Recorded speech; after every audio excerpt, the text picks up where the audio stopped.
one of the huge breakout successes inside of gaming, especially in terms of a very small developer.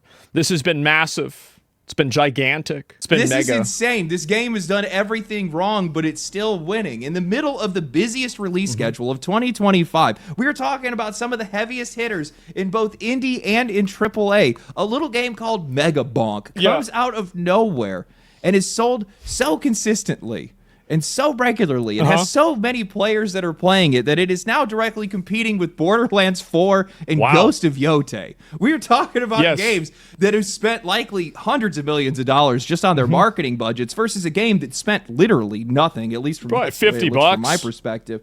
This game's success is entirely organic. It's grass-fed. It's homegrown. Good video games will succeed if you give them even a little bit of exposure. Bad video games will fail even if you show them to the whole world. This is the same with media in general. It was relatively unknown, only had a few devlogs on YouTube. It has now become one of the most talked about and played games this year, and it hasn't stopped yet. You know, if I was working at one of these AAA companies, if I was on their board of executives, I would have a lot of questions. Because while these guys keep talking about how prices need to go up on just about everything that they have, isn't Mega Bonk like $10? Because you have a guy. Well, they are. They're wasting their money. They're wasting their money on facial capture software. They're wasting their money on, well, look at the way the grass moves. Oh. A solo developer, yet again, that made a game that's based off of memes in one of the most saturated genres in all of indie games. And he's making them look like fools. So today what we're going to do is we're going to talk about the success of Mega Bonk and how against all odds the game that did everything wrong is somehow actually doing everything right. It's fun to play. Why a game like this has continued to grow. And I think that one of the big reasons why a lot of the games like Mega Bonk, Vampire Survivors, Halls of Torment to a lesser extent, chapters, was it Section? Schedule 1. Why these games are so successful is they have incredibly rewarding gameplay loops. That is the commonality between every single one of these breakout success small-term games. They have a very good gameplay loop, power fantasy, and a player growth, like basically system. That's how it works. I think replayability. They planned it all. And they play very well. But before that, this video is sponsored by boot.dev, the best way, and honestly the fastest way, that I've found to be able to learn back-end development without getting bored or giving up halfway through. I've been testing it myself. I thought you just had AI do everything now. Wait, what do you mean? What really sets it apart is how it feels more like a game than a course. You're not just passively watching videos. You're writing real code from the very first lesson, building projects in Python and Go, and actually preparing yourself for the kind of back-end jobs that pay well over 6 figures in the U.S. Boot.dev solved the hardest problem with e-learning, boredom, by, well, just making the entire thing a game, giving you XP, levels, achievements, even quests, anything to be able to keep you engaged. And even if you do get stuck, well, they have an AI wizard bear named Boots that jumps in with some Socratic-style questions to kind of guide you towards the answers rather than just handing them to you. What I really love about their site and program is you can just create a free account, preview every single course, and read all of the content in guest mode. But if you want the real experience, the interactive coding, answer verification, progress tracking, and community boss fights, well, you want the membership. So if you're serious about learning back-end development the right way, go to boot.dev and use my code LegendaryDrops to get 25% off your first entire year on an annual plan. That's boot.dev, code LegendaryDrops. Link is in the description and the pinned comment. One of the things I find so fascinating about these indie success stories is how almost none of them are ever alike. Sure, they might share a genre, a theme, maybe a budget, but they almost never share the exact same set of conditions that make them blow up. Schedule 1 was... I think that they do. I think that every single one of these games has a very defined, replayable gameplay loop that makes your character increasingly more powerful, that changes the way that you play the game, and they are rewarding at a very high ratio. Like in Schedule 1, you are getting reinforced and rewards all of the time. In Mega Bonk, you are getting reinforced and rewards all of the time. Vampire Stars all of the time. They are high ratio dopamine games that have a very good power structure, that have a very fast growth pattern, and they don't like kind of level off until way later on. And also another thing, somebody else brought this up too, they run on almost any PC. And this is another very big component, is that, you know, a lot of the people that are playing these games might not have access to like a really good gaming PC. They might only have a Steam Deck or like a phone. And so like anybody can play Schedule 1 and the game plays well. Anybody can play, fucking, what do you call it? The new Mega Bonk and the game plays well. Not everybody can play Ghosts of Yotai and the game plays well. Or at least whenever it comes out on PC, they won't be able to. PS5, it's pretty binary, right? But you're uniform, I guess you could say. But, with a lot of the other games, it's varying.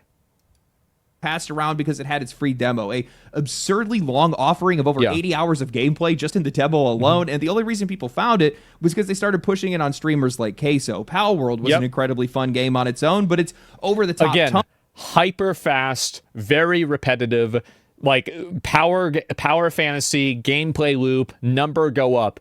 And also every single one of these games is very much built around making the number bigger. That's it.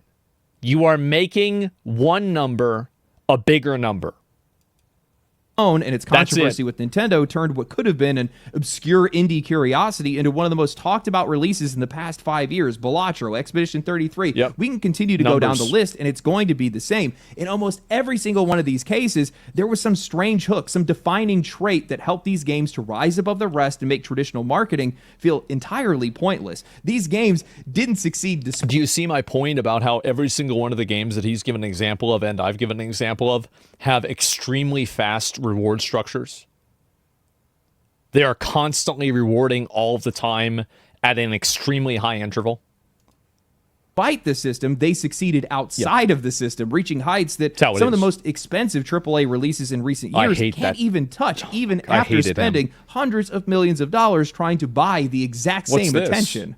Which brings us to the latest success, and honestly one of the weirdest ones yet, Mega Bonk, developed by a solo dev going under the name Vetadad. For whatever reason, if you guys haven't heard of this game, it's a survivor-like that's built off the exact same formula that was popularized by Vampire Survivors, a genre that has completely flooded the indie space at this point. We're way past the point of saturation here. Every theme, every IP, every niche seems to have one of these games right now. There's Hollow Cure with its VTuber cast, Deep Rock Galactic Survivor, really Heretical, which is essentially Diablo as a survivor, Halls of Torment, 20 Minutes Till Dawn. The list doesn't just end. So when I say that a game even Riot made one of these, remember League Swarm? This I played shouldn't have succeeded. I mean it, because there are just so many of them out there. And while a lot of these games do just fine, true breakout success is an entirely different story when a genre is this crowded. But Mega Bonk did it. As of recording this video, Mega Bonk hit a peak of over 117,000 concurrent players on Steam, but it didn't start there. It launched at barely 3,000 players. It doubled that number the next day, then it climbed another 5,000 and 10,000 almost every single day until it broke 100,000 players. That kind of steady day-by-day growth almost never happens, and once you look into... Well, it does. It happens with good games. It doesn't happen with bad games, but it does happen with good games. How this game actually reached those players, it starts to make perfect sense. Yeah. The first thing, and probably the most obvious, is the price. Yet another game that's sitting at about $10 or less, making it easy entry point for just another thing about this game, and like the same as like Schedule 1, is that you're not locked into gameplay for a long period of time. Like a Mega Bonk session is at most probably 30 minutes, realistically, unless you're going for like a really high score and you've already put in like probably 30 hours into the game. So like these are very fast games that you can play for like 10 or 30 minutes and then you're done. Anyone, it doesn't feel like a commitment. It's cheaper than McDonald's. To an hour. I mean, yeah, but like who's really doing hour runs in Mega Bonk? Like the point, how many zeros after the point do you have to get to whenever you're talking about the people that are actually doing that, right? It's very, very rare. And with it being on Steam, if you don't like it, you can just refund it. Yeah. Nothing here is making you feel like you're locked in, you're not married to the game, something that we cannot say for a majority of the games that have released recently. Now, on top of that, during its launch week, the developer put it on sale for $8. Imagine that. It's actually something that I've seen more and more indie games start to do lately, and it's incredibly smart. It gives people a reason to take a chance right away. There's a back-end reason for this too, by the way, for Steam. It's kind of a boring reason, but like there's an industry reason why companies and developers do this inside of Steam. It's like a metagame thing. Hey, why do they want to buy today? That's a question that some of these developers need to be asking themselves, especially right now when we are in the middle of a huge flood of releases, most of them $70 games with hardware prices that are skyrocketing around them. People do not have a lot of extra cash that's sitting around right now, but $8 or $10, I mean, anybody... It's not even that people don't have a lot of cash. I think that another really big thing is that, like, I mean, look at Battlefield 6, for example. Battlefield 6 is like, isn't it like a $60 or $70 game? That's a lot of money, isn't it? But everybody's buying the game. Why is that? It's because the game's good and people like it. So really, I don't think that the 70, that's even more than 60. And it's almost twice as much more as 60, I think. I don't know about the math on that, but either way, the game is definitely expensive, right? But a lot of people bought it. It had like a player base of like over 700,000 players. It was a huge amount.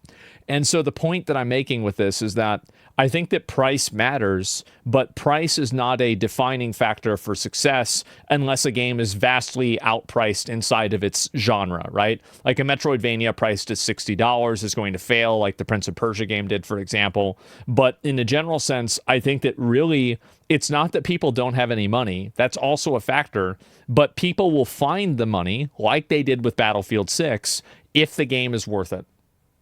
Scrape that together without That's a second my opinion. thought. Now, I'm not going to sit here and pretend that I think Megabalk is some revolutionary leap They'll forward. do the same thing with GTA 6 too.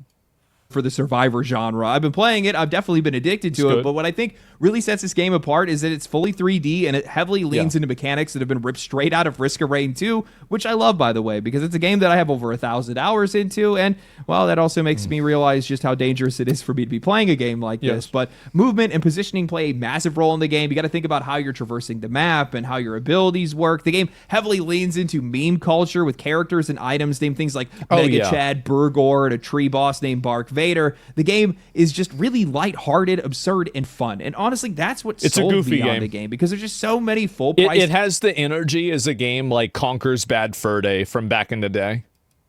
Games out right now that require 70 hours of progression even to feel like you just even started the game. They take themselves so seriously, and guys, I'm just kind of tired of it at this point. I just want something I can jump in and jump out of. I don't feel like I need to make time for it. I feel refreshed. This is the case too, is that I think that as gaming is becoming more of a, like, gamers will always trend younger, but I think that gaming, like the age of gaming has been going up like this, right? I don't know when it's going to plateau, but I think that, like, you know, a lot of the guys, like, let's say the average age of a gamer, like, you know, 20 years ago was like 23, right? Well, now, like, let's say it's 33. And so because a lot of those guys that are 23 now or 23 then, now they're 43 and they're, you know, averaging it out. And so I think that really, like, a lot of gamers will just simply get older. And as gamers get older, these more short form experiences, I think, are going to be increasingly more valuable. And I think this short form experience is becoming more valuable is because people don't necessarily, like, I have a lot of friends, like, they can't lock into playing a video game for like an hour because, you know, their kid might need something, or they might have a call that they need to make, or some other reason why they can't do it. And because of that, you know, any game that requires that type of gameplay is just simply not, it's not there. After playing it, I don't need to memorize controls or mechanics, and it's what makes it. There's also, like, what he's saying too about this, like, I hate to pause this many times, but I feel like I have to, is that he's absolutely right, is that a lot of people have jobs that are complex. They don't want to go home and have 8 different levels of complexity added into a video game that really don't make the game better. And I think this is a big problem that I think video games are having now, is that a lot of video games add in complexity in ways that don't improve the experience. Sometimes simpler is better. Games like this, so great because you can just learn by feeling. And game feel is something that's just entirely lost on this industry right now. Hell, I largely don't even need to think while I'm playing this game, but that doesn't mean that's a requirement that the game for can't get serious. Mechanically, the game is incredibly simple, but you got to make sure that you have a solid build by the time you reach each stage's final boss. Otherwise, you're just going to get hammered. You got to have the movement nailed down. You got to have multiple layers of protection stacked up. Otherwise, you're just going to get one shot by the final boss. It's the kind of game where every single choice matters, and that gives it a very different flavor of challenge from a lot of other games in this genre. And the music, that's another thing too. Dude, the music in this game has no business going this hard. It is way too good. It is so easy to find myself just trapped in a trance, disassociating and looking up and seeing that hours have gone by. Yeah, usually whenever I look up, it's that I'm dead. But yeah, sure. But none of those things are why this game actually reached players. That's the foundation. That's the stuff that made it all possible. But what really pushed this game into the spotlight was something entirely different. See, Megabonk didn't have any traditional marketing. What it did have was a developer that was uploading their devlogs to YouTube. Actually, scratch that. There was only one devlog and a handful of YouTube shorts that completely outperformed that long-form video. These shorts were brilliant. High-colored thumbnails, bubble text pulled straight from tweets and YouTube comments, meta humor showing players asking for new mechanics and characters, and the developer showing that they were actually making it for them. Later ones started showing these players beating the developer's high score in the demo, and there were other ones that were showing people breaking the game entirely with busted builds. And then there's also this mystery behind the entire thing. A lot of people believe this game was made by CatDany Dev, a YouTuber that vanished about 3 years ago. The developer's name, Venedad, is literally Danny Dev spelled backwards, and the thumbnails and the editing style are almost identical to his. Whether it's actually him returning under a new name or it's somebody that just perfectly... If that's true, that would be fucking hilarious, bro. This guy went and prestiged. Yeah. Studied his playbook. It worked. That would be really cool. The exact same mix of humor, creativity, and accessibility that made Danny Dev's channel blow up in the first place. And while I've been watching this entire thing, I realized what was actually happening. This, my friends, is pure, unfiltered social media marketing genius, and I love it. Yeah. Take a minute to think about it. Those videos that are suggesting features, and then he shows that he put those features in, they invite more people to comment with their own ideas, which then boosts engagement and feeds the algorithm. The videos that are showing the leaderboards and the broken builds, that's encouraging more players to share their own footage in hopes that the developer might feature them next. It's a self-sustaining loop of curiosity and recognition. The audience is shaping the game, the developer is shaping the content, and the cycle just keeps feeding itself.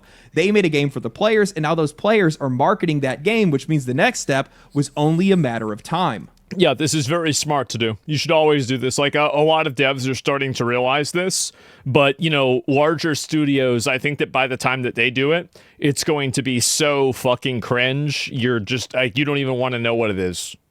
Streamers. Nearly every major streamer on YouTube and Twitch have been playing Megabonk, and all these guys have been addicted to it. I only found out about the game because somebody popped into my live chat and asked me if I had tried the game yet. I said that I hadn't heard about it, and they said that they had found it through those same YouTube shorts and brought it to their favorite content creator, and that's exactly how it spread. The same thing happened with Keizo, Moist Critical, Shroud, Quinn69, and eventually something that's worth mentioning is Megabonk just feels like a game. Yeah. Like, there's a lot of video games now. This is something that's weird. I don't know if you guys kind of get the same vibe that I do, but, like, a lot of video games don't feel like games anymore.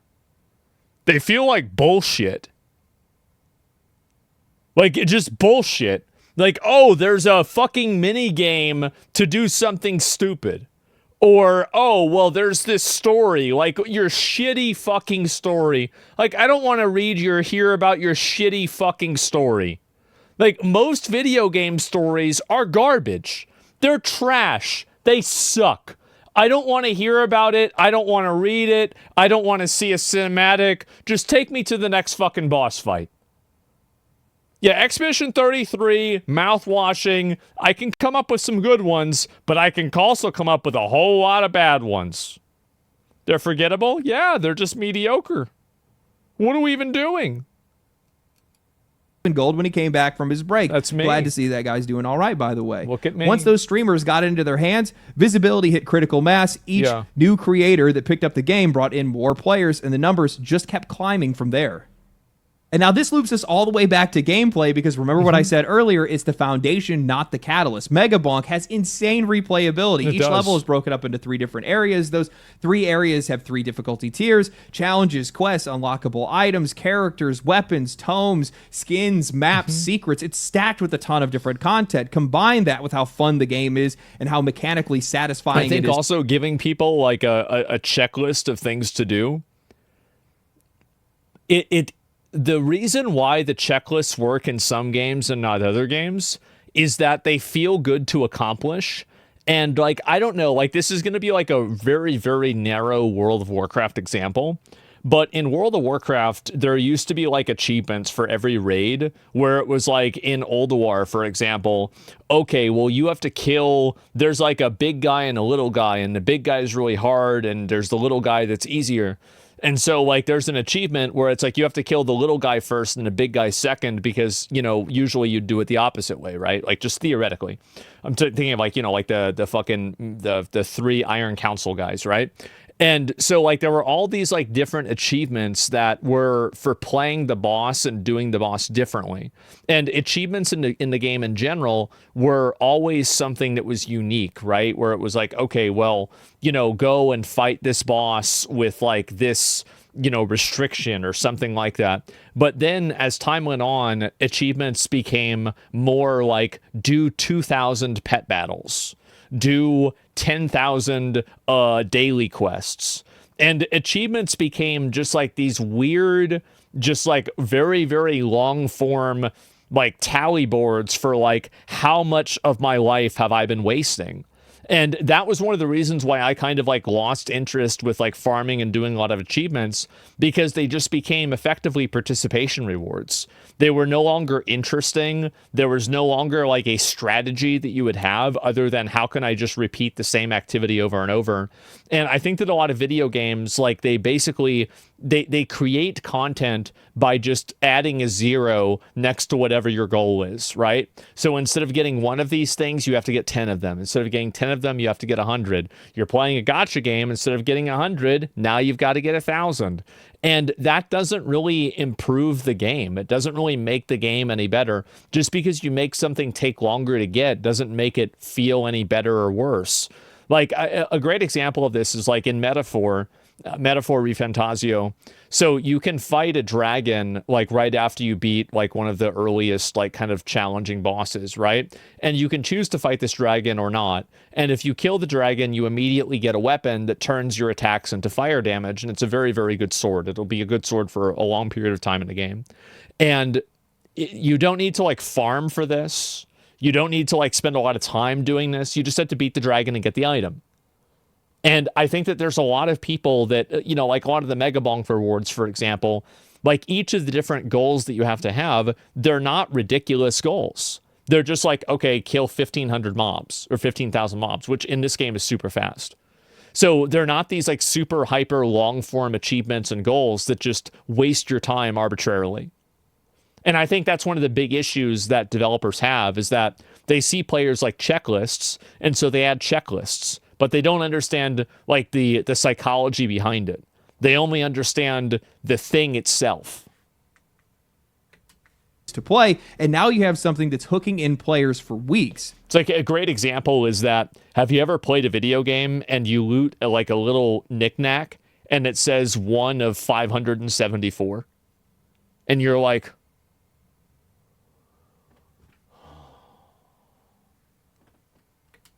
so as visibility grew, the new players weren't dropping in and leaving. They were staying. They were playing daily, sharing clips, streaming it, and that created this cycle of growth that just built upon itself. Yeah, a little bit, right? Storm of fun gameplay, streamer exposure, and social media momentum. Something that the rest of this industry desperately needs to learn from, but they likely won't.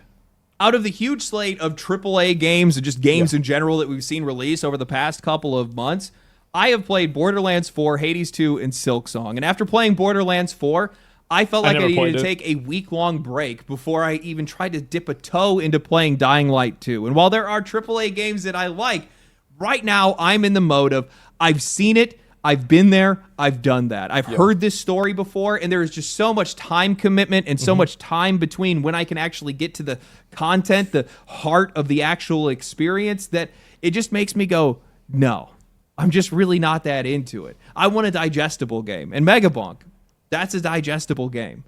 I think there's something to Yeah, that. I think a lot of people are looking for something that's simplistic and easy to understand.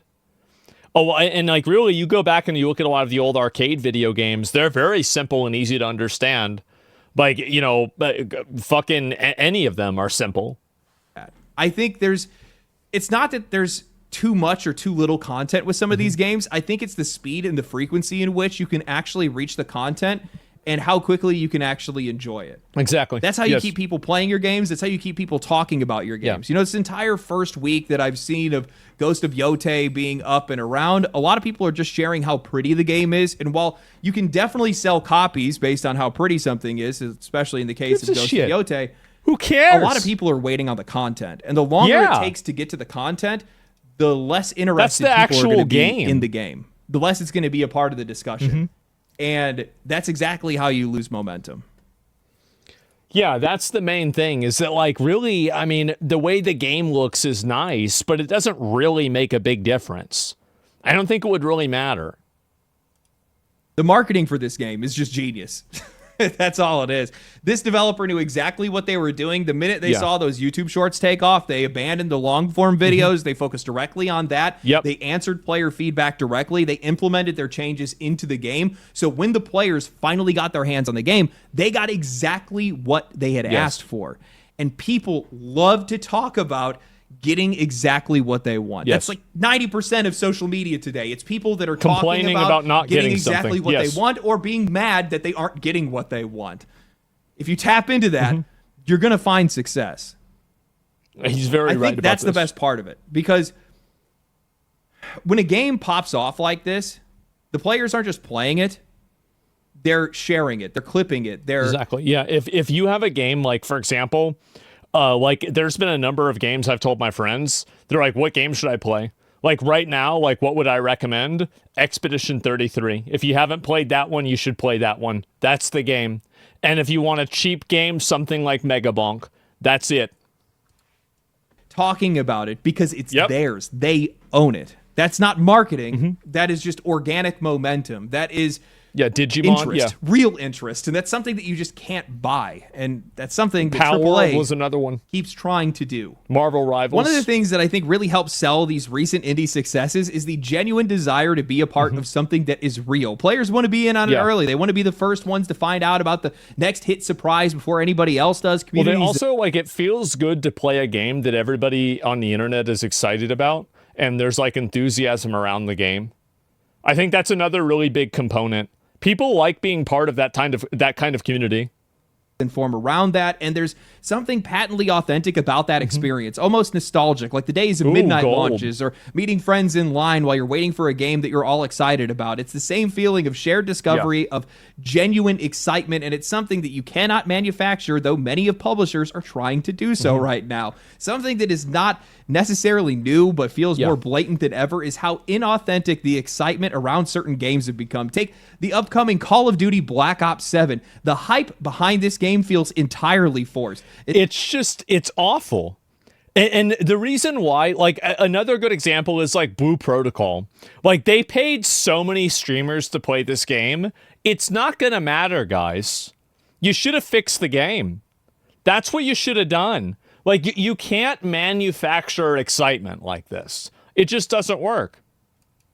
Especially from content creators and the marketing itself. And I'm not talking about paid sponsorships or brand deals or even talking money under the table. I'm just talking about being performative. I mean, how is anybody supposed to take any of this enthusiasm seriously when we're talking about a series that has spent years now eroding player trust? This franchise has been slop farming its audience for over a decade. The trailer has over 500,000 dislikes on... Oh my God! I never even saw this. This is awful. It's that bad? Holy shit. We're excited for Arc Raiders. Why are women talking about a man game? That's true. You should have. The thing is that, no, you're right. Why do you have a bunch of middle-aged women talking about Call of Duty?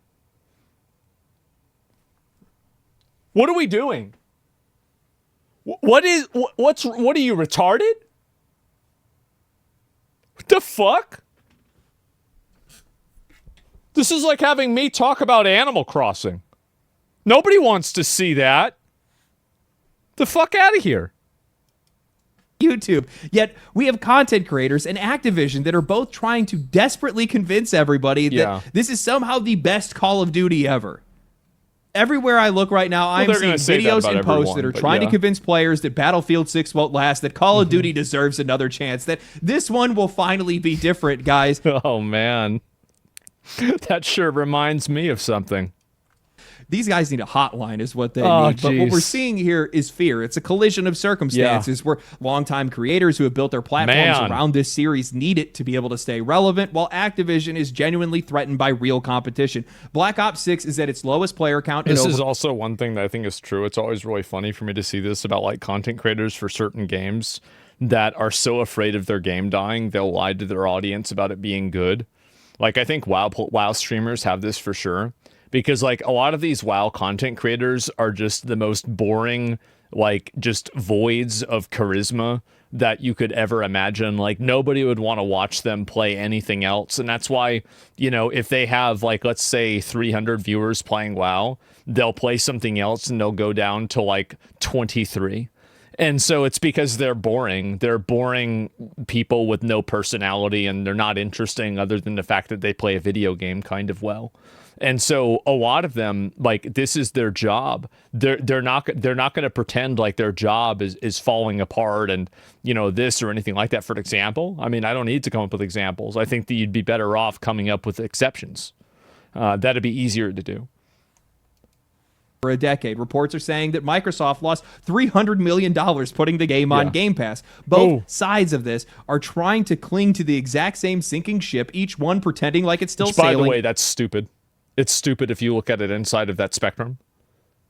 Like, if they're actually making decisions like that, they're morons. I don't think that they are. I trust Microsoft isn't that stupid. And they are hoping that you will start rowing. The result has been this strange corporate hollow atmosphere, one that's probably going to do a lot more harm than good. The harder they push this forced enthusiasm, the more it's going to just drive players away. And when you're releasing a new Call of Duty every single year, it's not an event anymore. It's just a transaction, a routine, and no amount of empty excitement is ever going to change that. And what I think in a general sense, unless you have developers that are like really well known, like Kojima or like a handful of other people that everybody knows, it's better to just not have the developers on camera talking about the game. Unless the guy is entertaining or something like that, don't just show the game. Just show the game, get to the game. That's it. Makes this all the more hilarious is the games that aren't screaming for attention are the ones that are getting it right now. I mean, Activision and Microsoft are burning hundreds of millions of dollars trying to fake excitement. Megabonk did it all for free. People actually cared. People wanted to talk about it because they actually wanted to. Remember what I said about how winners win and losers lose? You just can't change it. That's the way it is. Streamers played it because they were genuinely curious about it. The conversation wasn't scripted. It was spontaneous. Well, here's another thing, too, is that streamers also played it because people wanted to watch it. Like, so here's a good parallel, right? Is like Undertale or what's the new one? Deltarune. Deltarune was also really, really successful, and it didn't have a tremendous amount of like streamer marketing, at least. I'm sure it had YouTube videos that came out, but with streamers, there weren't really that many streamers playing it because it doesn't lend itself to that type of a stream environment, right? I played the game, and so, you know, that was it. But, you know, you don't really need that, but the game has to be good and fun to play. That's the difference. Megabonk feels like a game that was made for its community, not a product that was being sold at them. It wasn't designed to dominate engagement metrics or check off corporate KPIs. It was just fun, and that's enough to make people want to share it. AAA can spend all the money in the world, but if the players don't believe in what they're selling, well, it's just noise. And I don't think these guys have realized it yet. The constant releases, the endless sequels, the recycled franchises. Well, I think that they have realized it. It's just that they're so rotted out by their own, like, just garbage games that they can't do anything about it. Like, I think that they do know that they're cooked, but they know that they can't uncook themselves. You can't unmicrowave a pizza. They have no They're motion. It microwaved. ties back to that been there, done that fatigue I mentioned earlier. We have seen these games before, and they're running out of tricks to be able to play. I think also, like, this is going to sound like, I always talk about this so people could view it as like kind of annoying. But like a lot of these game development studios have, in my opinion, probably a bunch of people that should have never been hired. They got hired probably for identity or cultural reasons, and they should have never been hired in the first place. If you had hired people based off of merit, skill, and ability, you would have never had this problem. But you're bringing a bunch of people that are completely outside of the gaming culture and the completely outside DEI. Yeah, basically DEI. Yeah. Like if you bring a bunch of DEI people into a creative project, the project's going to fucking fail because those people don't understand the culture that the project is supposed to engage. It's just that simple. Yeah, like that's it. To keep us interested. Hell, now more than ever, they don't even entice us with anything new. The only thing they have left is to sell is nostalgia. Half of the excitement around these games anymore is the faint hope that the series might return to form or listen to player feedback. Those phrases by now have already lost all meaning. Players' expectations are so low right now. Please, no. Borderline apathetic, and that's exactly why these indie hits are so big, and that's why they're thriving right now, because for once, we don't know what we're getting. Expectations. Now, there's a conversation we should probably be having because I don't know if you guys have noticed it, but as somebody who follows nearly every major release every single year, whether that's just tracking the news, the reception, or actually playing these games, one of the biggest factors that I've seen in a game's success has almost always come down to expectations. And more times than not, it is the price that is setting it. Remember earlier when I was talking... True, too. Yeah, Megabonk being a piece of shit doesn't feel so bad if it's $10. You buy a game for $5, it sucks. It's like, God damn it. All right, what's the next one? Talking about how it's not a matter of... But you drop $60. You buy the deluxe edition. It's $85. And the game can't even run on your PC because it's not optimized. You're going to be very upset. A game having too much or too little content, but how quickly you can access it. I think it's the exact same logic that's applying to quality, or at least how we perceive it before we actually even touch a game. Price is shaping that perception. Yes. How do you get people celebrating a game like Megabonk? Easy. I don't think that price will be price is not a barrier to entry for a high quality game. But there are a lot of mid quality games that are cosplaying as high-quality games. And that's where the price problem comes in. And $8 to $10 on a game, and they get something that massively over-delivers. It was deeper, more competent, and way more fun than anyone expected for a game that looks like it costs $8. It's a surprise, a pleasant one, and it makes players feel like they've been given something, not sold something. You can feel the developer's appreciation baked into it. Yeah, the directive there was to make money, sure, but not at the expense of the player's experience. When I think back to a game like Expedition 33, that's another one that released at $50, and it punched way above its weight. Can you believe this game was $50?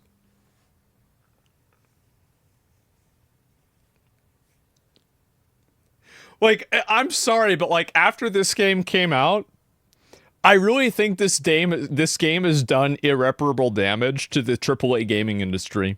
And I don't even think that they realize it yet.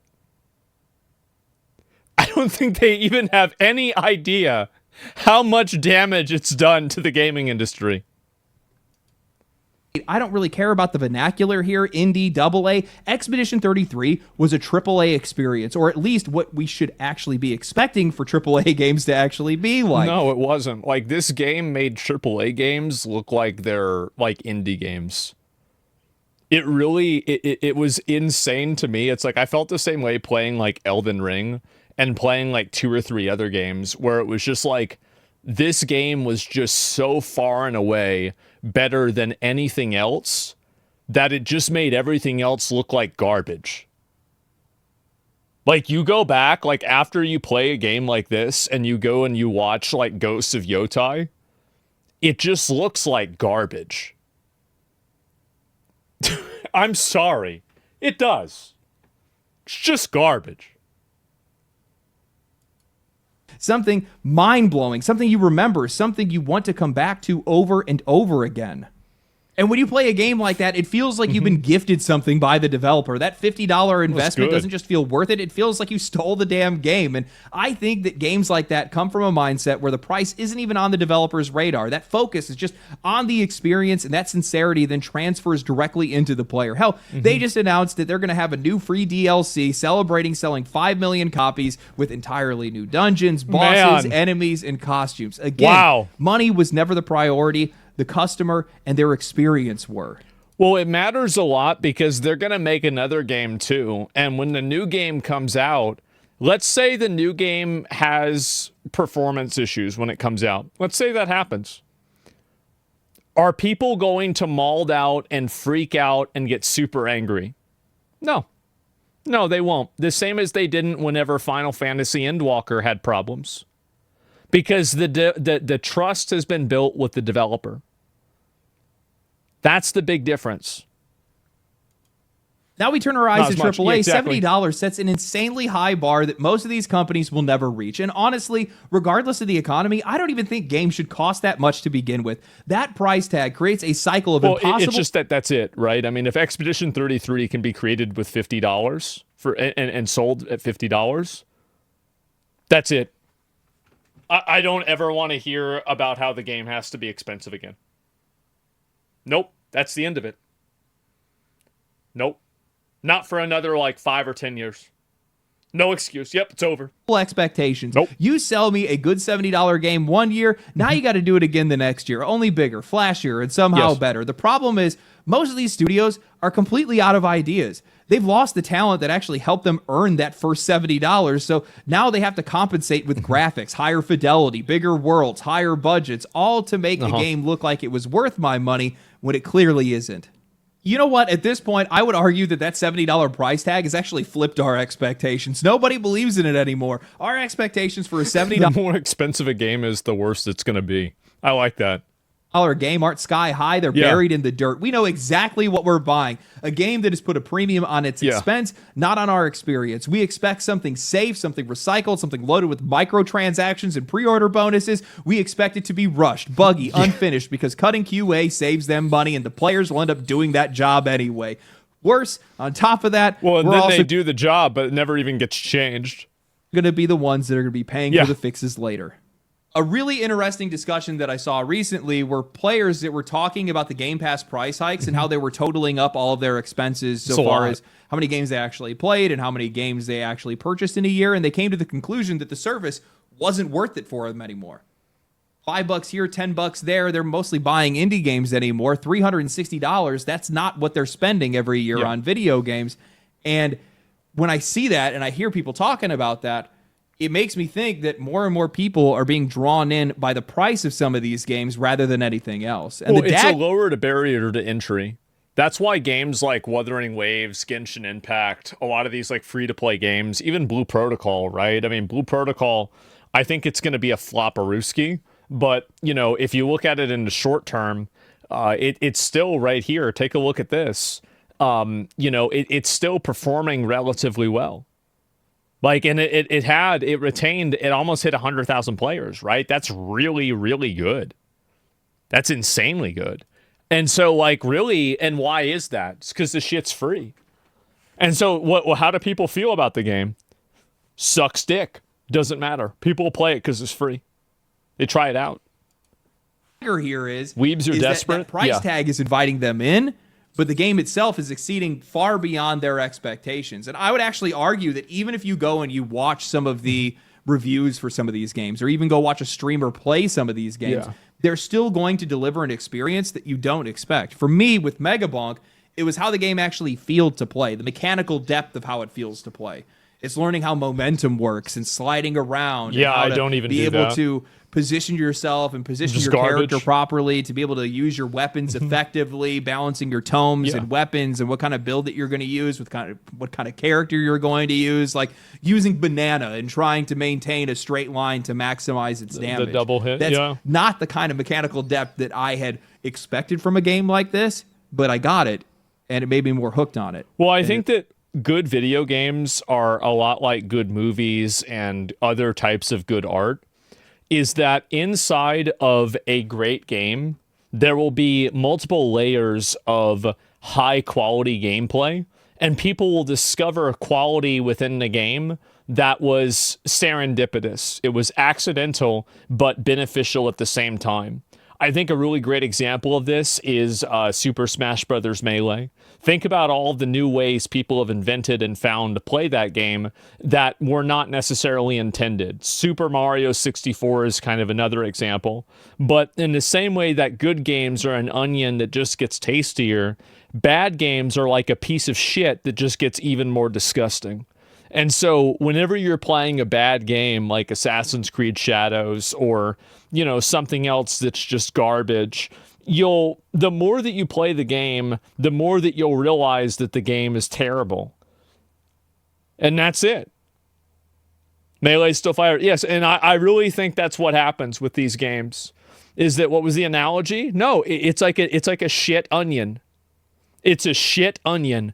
And you go deeper and deeper. Every layer of the onion is worse and worse and worse. You play the game and the story is stupid. And then you get a little bit deeper and you realize the characters are stupid. Then you get a little bit deeper and you realize the items are stupid. And then you get a little bit deeper and you realize the item progression system is stupid. And then the progression system is broken at the end. And then after the progression system is broken at the end, then there's no end game system. And like all of these things happen and it just gets worse and worse and worse. It also makes me appreciate it more because I only paid $8 for it.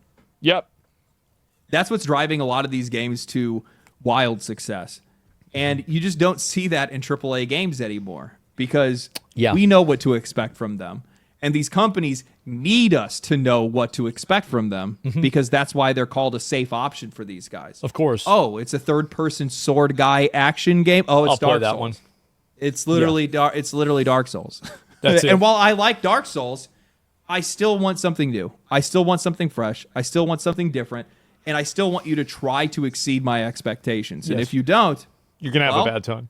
It just makes me feel like I'm playing the same game over and over and over again. And while that can be fun for a while, it's not fun for very long, especially when you're spending this kind of money. Well, a lot of these, like, I totally think a lot of these like open world games have like the same gameplay loop where you go into an area and there's like some quests that direct gameplay, and then you have different points of interest that you go to and you clear all of the points of interest and then you go to the next area. Like they all kind of function the same way. And I think that like very rarely do you have any of them that have like a lot of like very high variance. And I think it just makes them boring. Open world games suck. I don't think they suck. I just think that in general, once you've played a few of them, like it's like gacha games. Like I can see a gacha game that's in all Chinese. I know everything about it. All I have to do is I watch it for 3 seconds. I know everything about the game. Megabonk was made by CatDany Dev. I totally Pokemon. think. Oh, we talk about Pokemon. It's way too much of a coincidence, obviously, with the name and also with the way that they made a lot of their content. I could totally see this being as one of those zero to hero. I made a game without using my name or recognition or my channel to see if it could actually become popular on its own, and it worked. You know, one of those kind of things. You've seen content creators do that kind of stuff with like YouTube channels and Twitch streams and stuff. Like I tried to start all the way over, and this is how it happened. But it could just be somebody that's just insanely inspired by the guy, and if that's the case, that's pretty sick. I'll be honest with you. I will tell you right now, if you're an indie dev, I highly recommend that you pay attention to everything that happened with this game and how they continue to perpetuate the interest around it. You still have to have a good game first. I'm not saying that's not a part of the equation. That is the baseline. That is the expectation that most of us are going to have. Have a good game, but if you pay attention to how this developer had marketed the game, I'm going to tell you right now, it was have an easy time. It was a brilliant, genius marketing campaign. This is what I was saying before about how like you bring in a bunch of these people that have like marketing degrees. They've interned at the right place. Nope. Give me one autistic 19-year-old that has spent the last 10 years scamming people in a video game. He's gonna outperform your entire department. That's it. It's not, and it's not even going to be close. It's not even close. Elon, bro, he knew this. Yeah, Elon, you think about this, right? That, yeah, he hired a bunch of random ass fucking kids that sit around playing video games all day, calling themselves big dick, big balls. And then somehow everything gets done. Everybody's working all the time and there's no problems. So that's it. Like, if you want winners, you can't. A lot of the, and this is what I think is a big problem. This is like a meta level problem, is you have a lot of these kind of like approval mechanisms. Like, you have a degree, you did an internship here. And I think these approval mechanisms have been gamed and they've been nerfed in a way that they've become so accessible that they no longer serve their purpose. If everybody that goes to college can get a degree in something, then the degree doesn't usually matter because there's no distinction of talent or skill of people that are able to do this. So whenever you have a success rate of like 95%, you're probably not going to have a competency rate of 95%. So what I've always based things off of is that I almost, and this might sound crazy, but whenever I hear a person has a lot of industry experience or a person has like a lot of like, you know, traditional experience, I assume that they're going to be bad at their job and not good at it. Because so much of the industry experience and everything is structured in a way that it's a guaranteed success for people who are just simply, you know, who just do what they're told. Like, that's it. It's that simple. Went to say, yeah, well, what? No, I'm serious. Like, I would rather take a person who's had proven success. Like, and you see this all the time. Like, if you listen to people like talk about finance or business, would they rather take somebody who has a degree from a, you know, a prestigious university, or would they rather take somebody who's built their own small business and has been doing it ever since they're 13? And you ask a lot of these business owners, and they're going to take the guy that's been building his own business, right? It's because winners are the ones that don't need to be told when to start or how to start. They just simply do it. They just do it. Like, there's no, you shouldn't have to tell somebody that. They shouldn't, like, that's just how it is. Yeah, portfolio is more valuable than resume sometimes. Yeah, just do it. It's brilliant. Anyway, hope you guys enjoyed the video. If you guys did enjoy the video, like the video, subscribe to the channel, follow me on Twitch, follow me on Twitter. I'll be live today if today is Friday. Yeah. If you're watching this not on Friday, then what is I think today's like Friday. What is Thursday? Anyway, stay cool, stay righteous, stay safe. I'll catch you guys. I don't know what today is. Peace. Family. This is a good video. It's a great video. Absolutely. I totally fucking agree with this. 100%. It's experience versus learning. If you're learning from experience, you don't have experience from learning. Sometimes, right? Yeah, this is a great video. Like, I mean, Megabonk, I think, is a good example of like a lot of these devs and people like this. That, you know, it's, again, you just get in there and you make the game. You just go in there and you do it.